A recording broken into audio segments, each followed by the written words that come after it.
नमस्कार.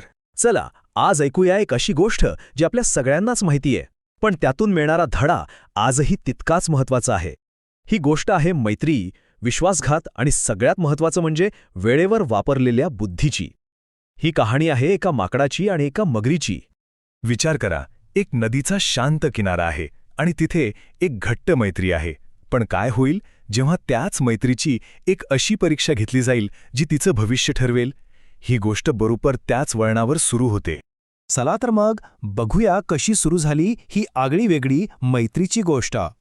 तर गोष्ट अशी आहे की नदीच्या काठावर एक जांभळाचं मोठं झाड होतं, फळांनी अगदी लगडलेलं. आणि याच झाडावर एक खूप दयाळू मनमिळाऊ माकड राहायचं.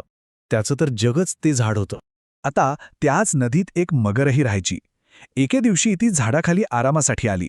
झाडावर बसलेल्या माकडानं तिला पाहिलं आणि काही गोड रसाळ जांभळं तोडून खाली टाकली.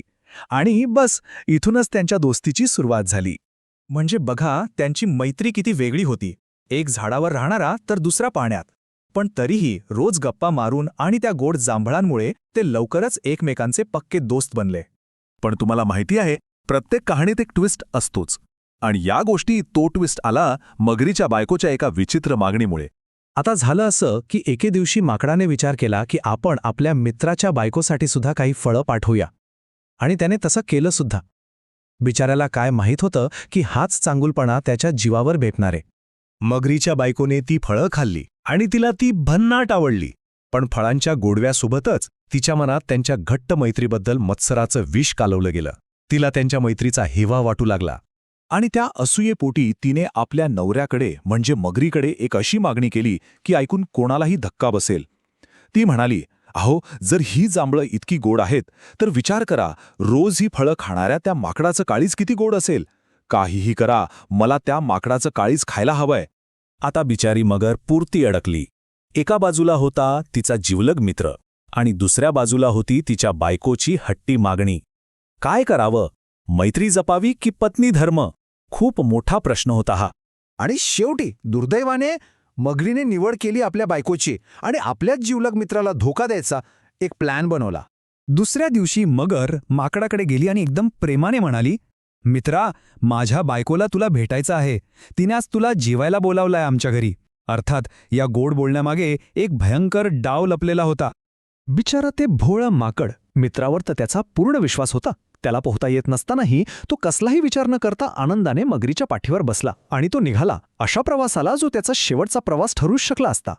आणि मग नदीच्या बरोबर मध्यभागी, जिथून परत येणं शक्यच नव्हतं, तिथे मगरीच्या मनातलं ओठांवर आलं. तिने माकडाला सांगितलं, मी तुला जेवायला नाही तर माझ्या बायकोसाठी जेवण म्हणून घेऊन चालले आहे. तिला तुझं काळीज खायचं आहे. हा होता मैत्रीतला सर्वात मोठा विश्वासघात. विचार करा माकडाची काय अवस्था झाली असेल. पायाखालची जमीनच सरकली.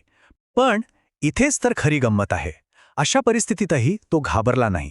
त्याने डोकं शांत ठेवलं. आणि इथूनच सुरू होते त्याच्या हुशारीची कहाणी. बघा, मृत्यू समोर होता पण माकड एकदम शांत राहिलं. त्यांनी प्रसंगावधान राखलं आणि विचार केला. आणि एक जबरदस्त आयडिया त्याला सुचली. चला पाहूया काय होती ती युक्ती. माकड लगेच मगरीला काय म्हणाला माहितीये? अरे मित्रा, एवढंच ना, हे आधीच सांगायचं होतं ना. आम्ही माकडं आमचं काळीज नेहमी झाडावरच्या ढोलीत सुरक्षित ठेवूनच कुठेही जातो. चल पटकन मागे काठावर जाऊया आणि मी ते घेऊन येतो. आणि ती मूर्ख मगर, तिला हे खरं वाटलं. तिला वाटलं, अरे हो, खरंच याचं काळीज झाडावर असेल. ती लगेच मागे फिरली आणि माकडाला घेऊन किनाऱ्याकडे जाऊ लागली. जसा काठ जवळ आला तशी माकडाने कसलाही वेळ न दवडता एक लांब उडी मारली आणि सुटला थेट आपल्या सुरक्षित झाडावर. बघा, त्याच्या हुशारीनेच त्याचा जीव वाचवला. तर मग या अख्ख्या गोष्टीतून आपण शिकायचं तरी काय? चला या गोष्टीच्या साराकडे वळूया. सगळ्यात पहिला आणि महत्वाचा धडा म्हणजे मैत्री. माकडाला हे कळून चुकलं होतं की जो मित्र तुमचा विश्वासघात करतो तो कधीच तुमचा खरा मित्र असू शकत नाही. आणि दुसरा सगळ्यात महत्वाचा बोध म्हणजे संकटकाळी ताकद नाही तर तुमची बुद्धी कामी येते. बघा ना, माकडाने आपल्या छोट्याशा डोक्याने मगरीच्या प्रचंड ताकदीला हरवलं की नाही. शेवटी ही गोष्ट आपल्याला एका विचारात पाळते की खरा मित्र असतो तरी कोण. आपण मैत्रीत फक्त भावनांनी वाहून जायचं की बुद्धीने पण पारख करायची? कारण कधीकधी गोड फळं देणाऱ्या मैत्रीमागेही एक धोकादायक डाव लपलेला असू शकतो. यावर विचार नक्की करा.